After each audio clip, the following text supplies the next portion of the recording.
I cittadini vogliono più sicurezza. Per questo ieri sera i residenti di Pianiga, Campocroce di Mirano e Santa Maria di Sala si sono dati appuntamento alle 19:30 al campo comunale di Pianiga per poi partire con un corteo di circa 20 auto in segno di protesta e lanciare un forte messaggio. Stiamo facendo questo perché siamo stanchi, 7 anni proprio.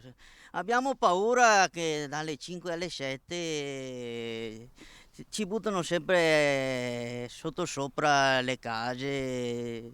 Siamo stanchi, poi abbiamo paura anche che se siamo a casa ci minacciano. Noi non possiamo sempre avere paura, stare a casa che ci arriva a rubare. Poi ci aspettiamo innanzitutto che le istituzioni locali, i sindaci premano affinché il questore e la prefettura mandino maggiori forze di sicurezza, primo, e più vogliamo assolutamente che venga, da anni si parla di un presidio o di carabinieri o di polizia nella zona del Milanese, quindi nella zona tra Santa Maria di Sala, Caltana eccetera, perché di notte ci sono solo una pattuglia di carabinieri, una pattuglia di polizia che partono da Chioggia fino a Portogruaro. I cittadini, seguiti da un'auto dei carabinieri, sono passati per Santa Maria di Sala, Campocroce, Scaltenigo, Vetrego per fermarsi davanti al municipio di Mirano.